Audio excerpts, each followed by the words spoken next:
Hey, you are listening to Sean of the South, and we're coming to you live via the radio and the podcast airwaves from here all over the nation. That music you hear behind me right now is Brandon Lee Adams, everybody. Brandon Lee Adams. Granddaddy turned the ground with the horse and plow. He made a living with the sweat of his brow. When the morning sun came round, you know where he'd be found. He made a living with the sweat of his brow. Well, the good book said it's by your sweat that you earn your bread. And your life is built and rests upon every drop you shed. You got to keep the fire burning from sun up to sundown.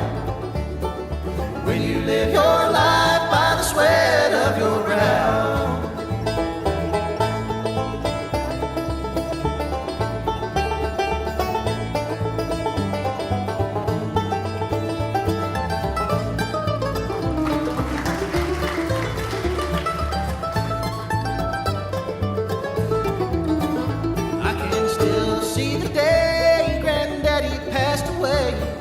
Living with the sweat of his brow.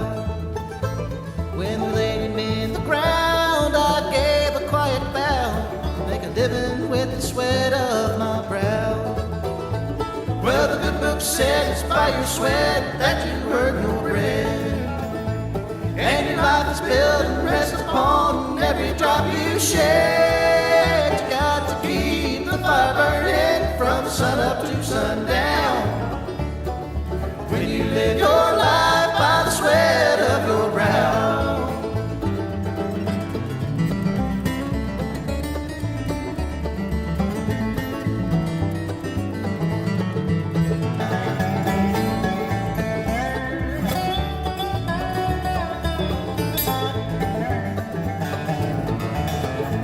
Well, the good book said it's by your sweat that you earn your bread. And your life is built and rests upon every drop you shed. You got to keep the fire burning from sun up to sundown. When you live your life by the sweat of your brow.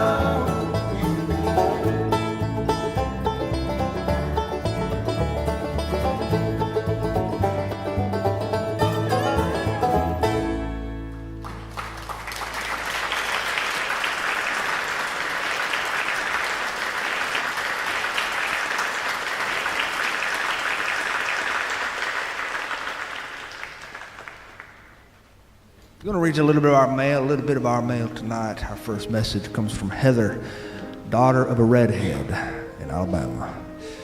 Sean, my father had red hair, and he grew up in what I fondly call backwoods, Alabama. He loved my mom, he loved me, he was Southern cooking, and Auburn football. He was a good man, and he went to heaven 5 years ago at the young age of 62. I know he would have loved to read your blogs and listen to your shows that would have taken him back to his childhood. You mentioned filling stations recently, and I remember riding in my dad's truck as a little girl visiting filling stations all over the place. My dad would often leave filling stations with a full tank of gas, a bottle of Diet Coke, and a Pepsi, and a pack of peanuts. He loved to pour those peanuts in his Coke. I have two boys that my father luckily got to meet before he left us. The oldest starts college in a couple weeks. He was Daddy's first grandchild. I'm an only child, and I carry his name. The youngest has striking red hair. He's going into 7th grade and has football tryouts next week. Thanks again, your friend Heather. Shane DeMayer, Austin, Texas. I'm with my daughter on her last week before school starts, and we rented a lake cabin. And we're all just hanging out, eating hamburgers and fishing and stuff. And I just wanted to tell my family that I love them, and I'm going to miss our awesome summer together. It was a good one. Ryan McAdams, Pasadena, California. My mother still lives in Alabama, but I do not, and I just miss her extra special tonight. She was a big supporter of me in my new job, so I just wanted to throw a shout out to her. Mama, thanks for standing behind me. I miss you bad. Erica Huddle Bowman, Lincoln, Nebraska. My son is 8. We were at the mall just walking around, and he got lost. So he went into the lingerie store because he said the pictures of the girls in the windows made him feel like it would be really safe in there. When security finally found me, I was frantic and I was freaking out. And they took me to the lingerie store, and there were all these very pretty, very young girls just doting on him. And he was like, Mom, you can just leave me here. I'm good. That boy is going to be a handful. Rhonda Simpson, Amarillo, Texas. Sean, I wanted to invite you to our family reunion. We always do it the first week in August, and I'm sure you're probably not going to be anywhere near here, but on the off chance that you are, we'd love to have you. We do a brisket barbecue, which is very different than the Deep South barbecue, which is all pork. But I promise it'll be well worth your time if you're around these parts. Come on and be a Simpson for a day. You won't regret it, but your waistline might. Dear Rhonda, thank you for the invite. I do love me a little bit of brisket. Sarah Ann Moss, Chattanooga, Tennessee. When my husband met me, we were students, and I turned him down for date requests at least 4 times, maybe 5. I can't remember. He wasn't what I thought I was into, I'll be honest. I thought I wanted something else in a man, something different. But when I finally gave in, it was a date that I'll never forget. He borrowed his brother's antique Chevy truck to pick me up. It was green, and he wore a tuxedo, a nice one, and he brought flowers and everything. It was like he knew he had this one shot at winning me over, and so he was going to go all out and make it as big as he could. And he did. We went to a pond out in the country, and he'd hired one of his friends to play the guitar, and we ate on a white tablecloth. And when he asked me to dance, I said, no, I really don't know how, because I'm not much of a dancer. And he said, that's okay, I'm not much of a dancer either. We've been married 18 years, and that big goofy man made me fall for him, and I'm sorry I ever turned him down. I was a stupid girl. Please tell my hubby Chase that I love him. Chase, I hope you got all that. Mark Monroe, Fife, Alabama. Sean, I love your podcast. I listen every week. You and I have a lot in common. I love Tulane Rose. My daughter's now 22, fixing to get married in September. When she was little, we would go on vacation on trips, and I'd stop at mom and pop restaurants, and she'd say, why do you always stop at these little hole-in-the-wall places? And I'd just laugh. And I'd say, honey, because that's where the best food is. Dear Mark Monroe, amen to that, brother. Amen to that. Sherry Woods, La Ciudad, Mexico. Sean, I'm in Mexico City with a friend. We've been here for 2 years working in a church. We were only going to stay for a short bit, but we felt like we could be of use here, and so we just fell in love with the culture. However, we still miss Alpharetta, Georgia, where we're originally from. And your show takes us home every week, and I just want to say thanks for that. Also, hello to my sweet grandkids, Justin and Tallulah Grace. Te amo mucho, Justin and Tallulah. Cody Springfield, Spartanburg, South Carolina. Sean, I found a wallet this week, and I almost had $300 in it. I found the guy's address on his driver's license, and I took it to his house. He lived across town. He wasn't home, though, so I left it on his front door with a little note with my phone number on it. Later that night, I got this text, and it said, in all caps, thank you, you saved my life, dude. You saved my life. Anyway, I haven't wanted to tell my friends about that because I didn't want them to think I was humble bragging. So I'm telling you, the faceless guy in my phone who I listen to sometimes. Dear Corey, I'm so glad you told me. So glad. Gregory Houston, Missoula, Montana. My grandson is turning 19 today, and I have been racking my brain to think of something interesting that I could do for him. The older they get, the harder it is to do special things. This might not ever reach his ears, but since he is the one who introduced me to your show, I hope he happens to be listening right now. And if he is, please say, Jordan, I love you, and I'm so proud of you for getting through high school. Those are the hardest years. Once you've got them licked, they're over. Dear Gregory, you got it. Jordan, replay that again if you need to hear what I just said. Kathy, Ozark, Alabama. Hey, Sean, this is Kathy. We went and listened to you at Ozark Methodist Church not very long ago. I was just wondering if you'd please tell Alan happy birthday on your show. We listen every week, and I think he'd get a kick out of it if you told him happy birthday on your show. Keep doing what you do. You have a very special way with words. Thanks, and roll tide. Dear Alan, happy birthday from everybody here tonight. Happy birthday. And that's letters from our listeners. We're going to have another tune here from Brandon Lee Adams. Brandon Lee Adams, everybody.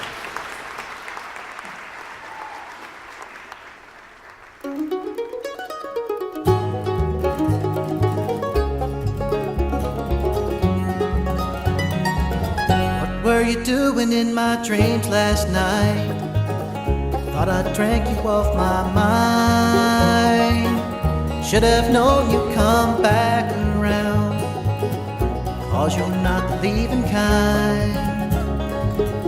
Think I'll go and catch that southbound train right across that county line. If your memory won't let me be, think I'll go out of my mind. Memories that won't go away must be the hardest kind. No matter how you try to drown them out, ain't no respect for place or time.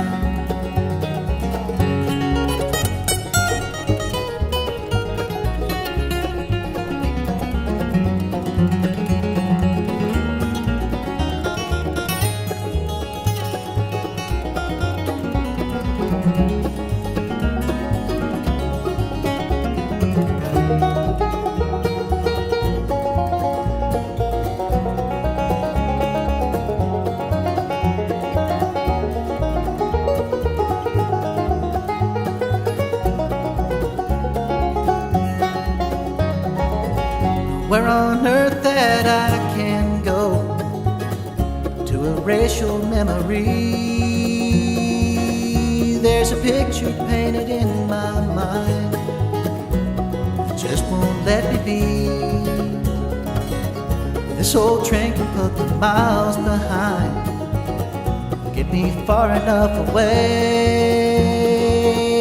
I can wake up to a clear blue sky, maybe see a brighter day. Memories that won't go away must be the hardest kind. No matter how you try to drown them out, ain't no respect for place or time. Memories that won't go away must be the hardest kind. No matter how you try to drown them out, ain't no respect for place or time.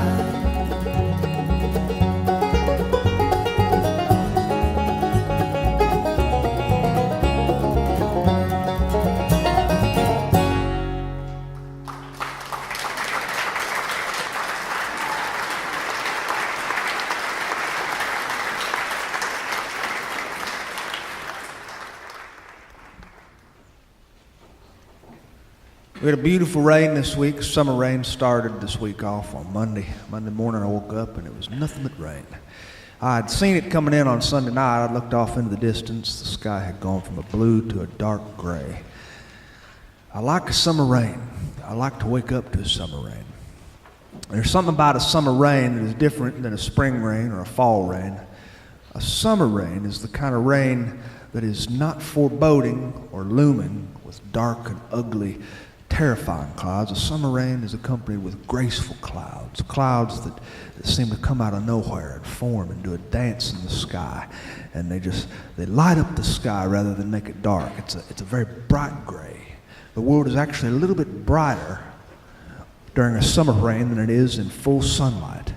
An artist friend of my mother's told me that. She said if you go outside with a light meter and you hold it up above your head, during a summer rain, you can see that the world is actually a lot brighter than if the world were covered in sun. I don't know many people who'd be willing to go outside in the summer rain and hold up a light meter, but this woman was absolutely nuts. So I don't doubt for a moment that she'd actually done that. Summer rains of my childhood were always accompanied by sitting on the porch with my father. He would sit on the porch swing shirtless like some God-fearing hillbilly. And he'd whittle a stick. He'd whittle a stick with his little case pocket knife, a yellow pocket knife with a tiny worn-out blade that was no bigger than your pinky. And he'd whittle that stick He could make all sorts of silly things. He could make little figurines of Labrador retrievers. He could make a propeller. He could make a propeller, and then he'd mount it on another stick he'd been carving. Summer rains, they inspire greatness among common men. And nowhere is this more evident than when you're sitting on the porch. People say things that you wouldn't expect them to say because they're caught up in a moment of reflection, because you can do nothing during a summer rain.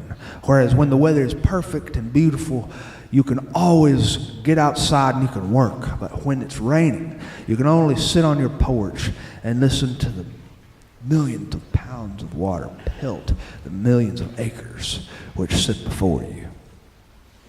And this causes men to say things you can't say when you're busy working outside, sweating to death. But now I'm a married man, and married men do not get the luxury of sitting on the porch. No, it's true.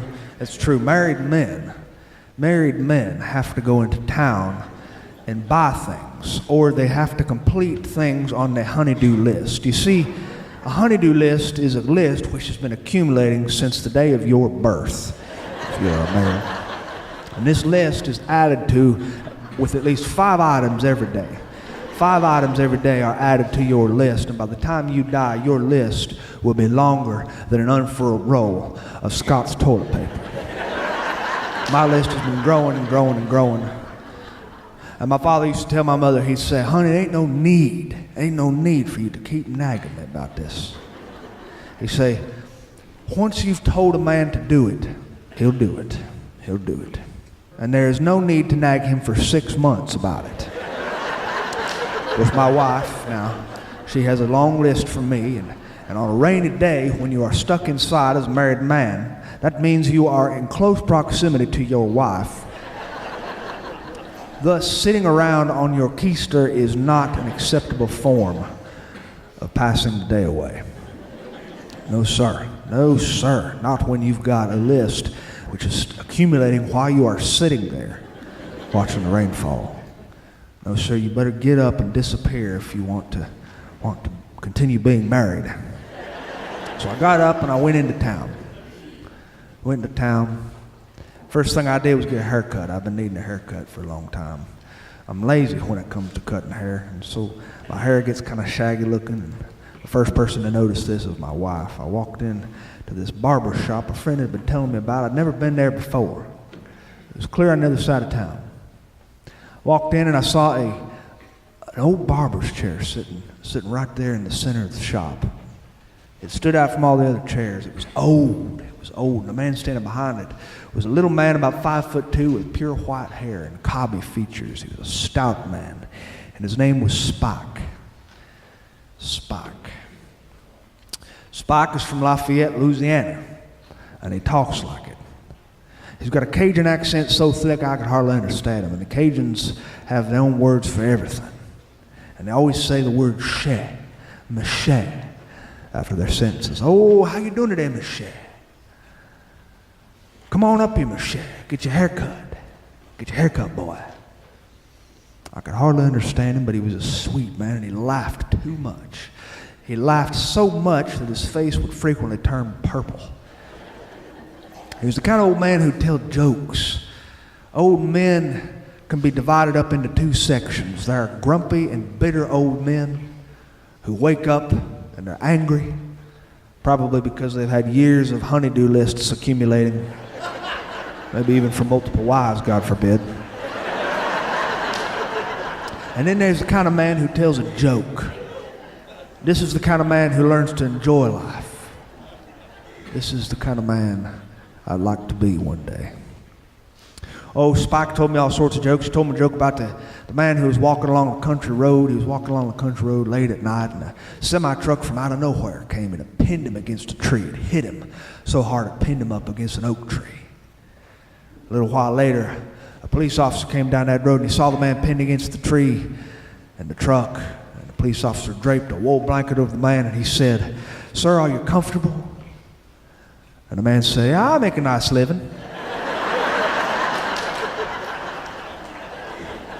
And of course, there's the joke about the two old men sitting in the nursing home. They're sitting out there in a park bench, and along comes a pigeon, and the pigeon commits an act of indiscretion on the old man's head. This big old pile of white and gray falls from the sky and splatters right on the old man's head.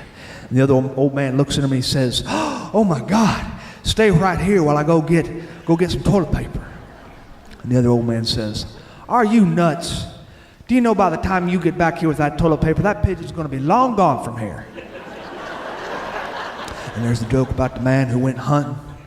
The man who went hunting in the woods, he was hunting for deer, and while he was hunting, he heard some rustles in the bushes behind him, and he turned and he looked, and he saw a 12-foot-tall bear reared up, and his paws were as big as hams, and the bear was showing his teeth, and the man threw his gun down, and he dropped to his knees, and he said, "Dear Lord, if you are there, please God, make that bear a Baptist Christian bear." And that bear reached into his back pocket, and he pulled out a handkerchief, and he tied it around his neck as a bib. And that bear got down on his knees. He said, "Bless us, O Lord, for these thy gifts which we are about to receive. Amen. In the name of the Father, and the Son, and the Holy Spirit." Which you will note is not a Baptist prayer, but actually an Episcopal one. Yes, he told these jokes, and I just loved him because with each joke he'd laugh a little bit more, and his tolerance for a good joke would go down, and his laughter would get even heavier until he was shaking his scissors in such an unsteady manner I wasn't sure he'd be able to cut my hair at all. And he talked about his family. I looked on his counter there. I saw pictures of his grandkids, and I saw pictures of his children. He told me about his children, about growing up in Lafayette, and how he'd hung drywall with his brothers before he decided to go to school to get his barber's license and follow in his father's footsteps, and how he'd been a barber for most of his life. And that barber's chair I was sitting in, that dated back to 1941 when his father opened his first barber shop in Lafayette, Louisiana. But to tell you the truth, I really couldn't understand but about 25% of what Spike said because he had such a thick Cajun accent. I could hardly decipher his words. When he finished, he spun me around and looked at my own reflection in the mirror, and it was one of the nicest haircuts I'd ever had. And that's saying something because I was born a redhead with curly hair. And there's no easier hair to mess up than a redhead with curly hair because every mistake you make is amplified by at least 17 times because red hair reflects the light just a little bit differently. But this was a good haircut, and I walked up to that cash register. I paid him his money. It was very cheap. I tipped him as best I could. And he said, thank you, boy. And he said it in his tongue, his Cajun, Acadian tongue. He said, bien merci, boy. I asked him to teach that to me. He said, bien merci. Bien merci. And so I butchered that little phrase and I said it to him, bien merci. And he laughed and he said, oh, c'est pas rien, monsieur, c'est pas rien. I have no idea what that means. I have no idea what that means, but I know how to say thank you. Bien merci. Got back in my truck. It was still raining pretty good. It was raining something fierce, summer rain. And I drove to the hardware store. In the hardware store, whenever I go there, I always see about 55 people that I know. They're either people I've grown up with, or they're people that I have worked with in the past, or people I've gone to church with. I shook about a dozen hands, and then I shook about a dozen more, and then I got to see cell phone pictures of grandkids and cell phone pictures of children, and I got to hear about who is getting married to who, and who is dating who, and who is divorced from who is running around on who. There's all sorts of gossip you can hear at the hardware store. And I walked along. I went to the aisle that sells refrigerator gasket. Our refrigerator's been kind of acting up, and so I did what the refrigerator repairman told me to do on the phone. He said, put a $100 bill between your gasket and your door and shut it. And if you can pull that $100 bill out with no resistance, then that means you need a new gasket. Well, the only problem is someone like me don't have any $100 bills laying around, so I did the dollar bill test.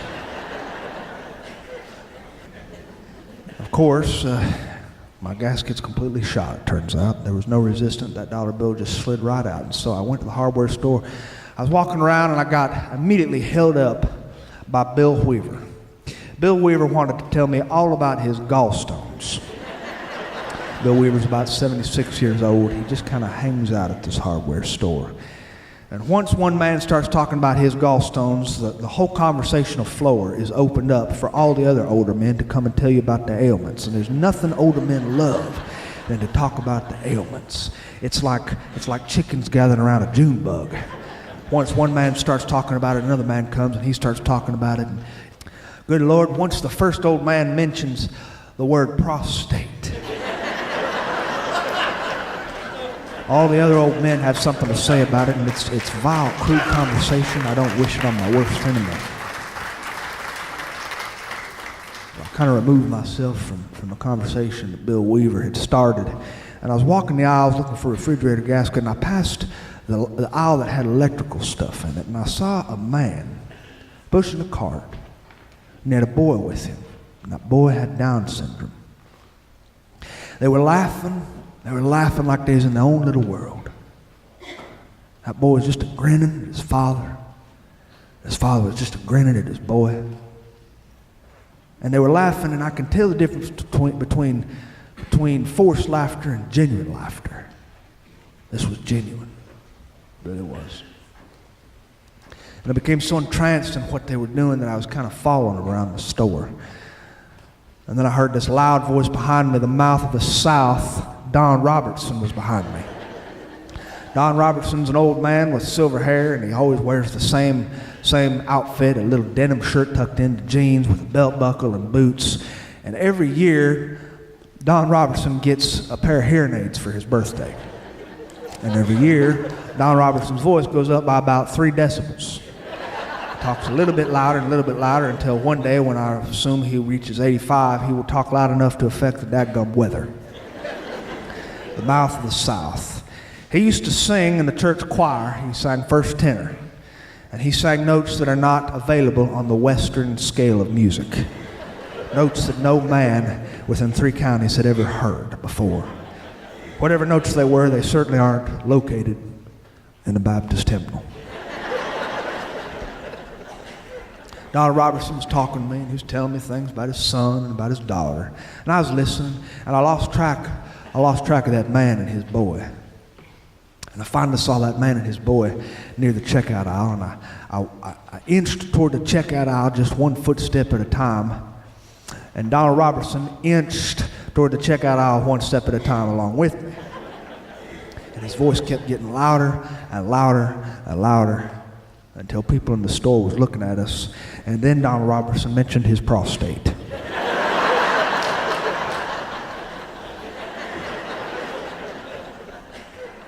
I did my best to listen to what that man and his boy were talking about in the next aisle.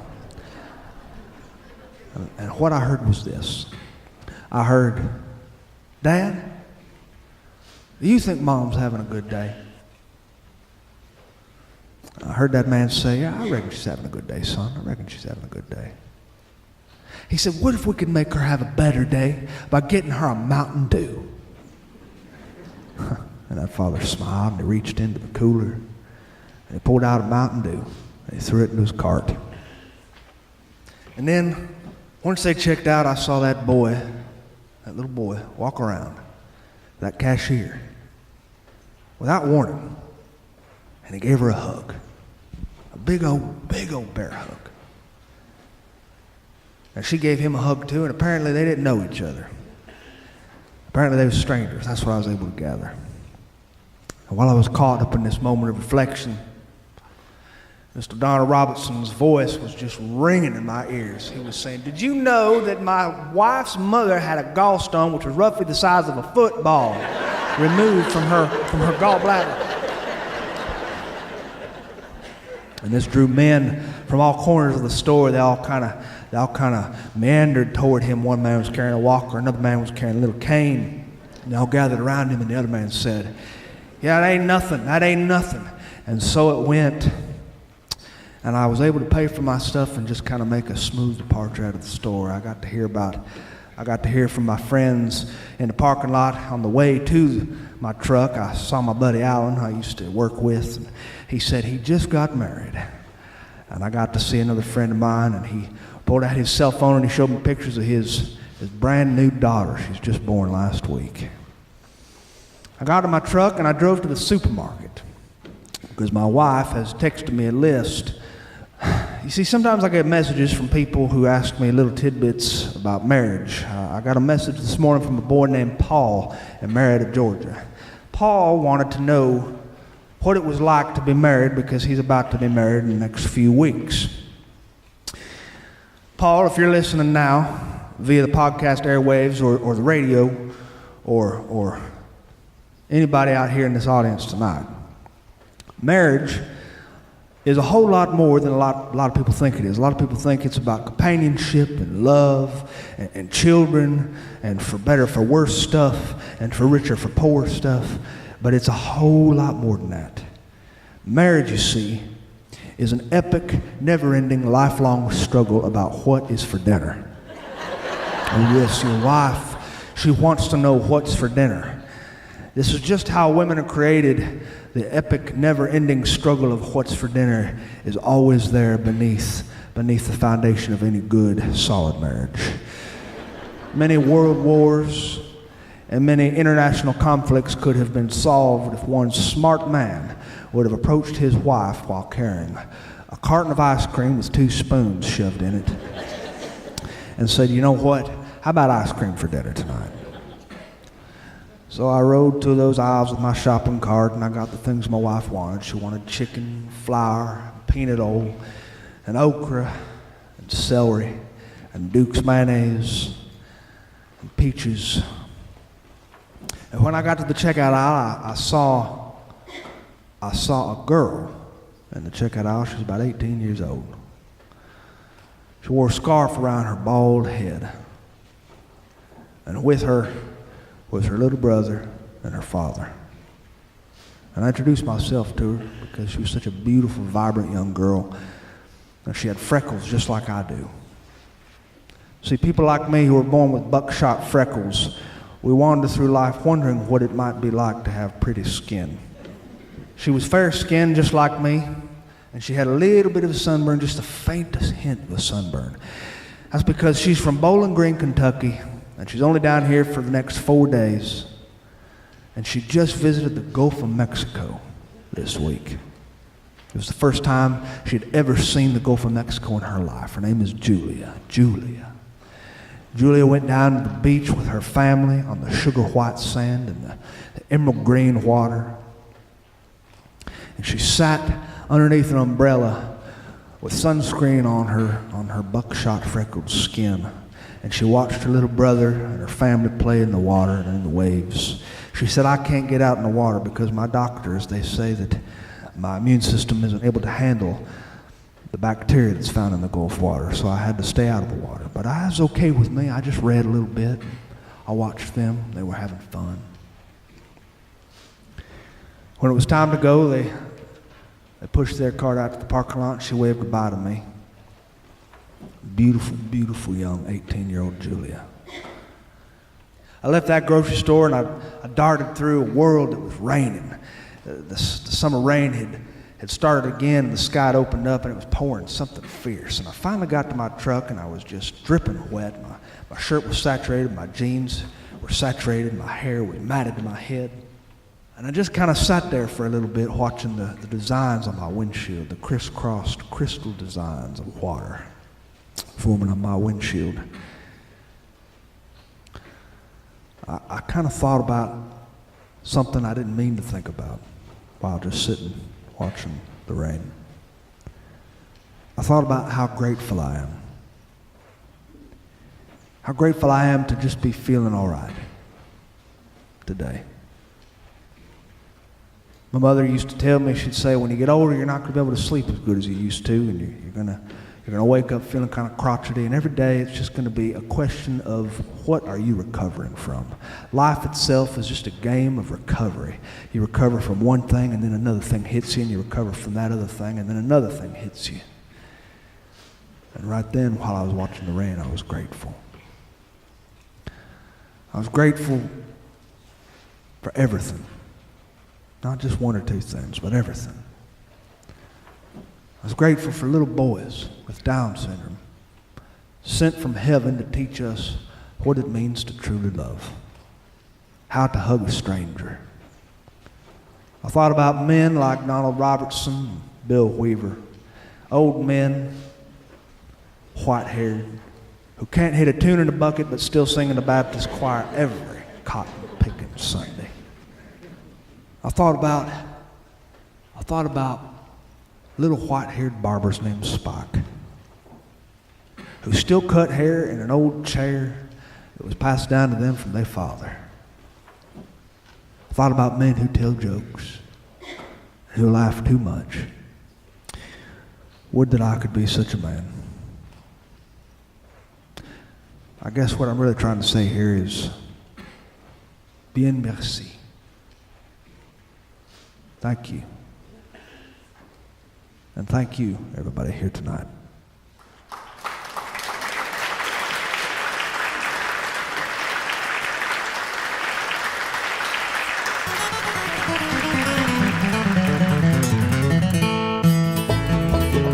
Hey, thanks for listening to Sean of the South. I've been your host today, Sean Dietrich, and man, it has been a bona fide pleasure, if I do say so myself. Hope you join us next week and the week after that if you ain't got nothing going on. The music you heard behind me today was Brandon Lee Adams, an up-and-coming artist from the mountain hills and valleys of Appalachia, tracing his musical roots from traditional gospel music all the way to folk, bluegrass, jazz, and blues. Recordings he has in his repertoire are with iconic artists like Tony Rice, Carl Jackson, and Scott Vester. He's also appeared on 2 Grammy-nominated albums and 1 International Bluegrass Music Association award-winning album, Celebration of Life. Brandon is the man. Check out his music on Spotify, iTunes, Pandora, Facebook, Twitter, and any other platform you can think of, or check out his website, BrandonLeeAdamsMusic.com. Find anything more about what I do, you can visit SeanOfTheSouthShow.com. That's our website that houses all of our shows dating back to the very first one.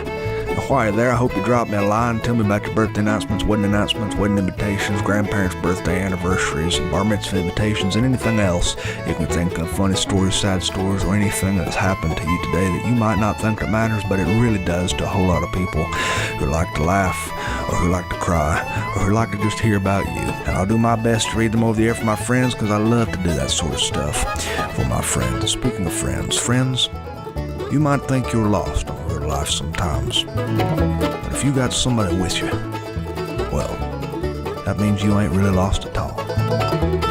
Adios.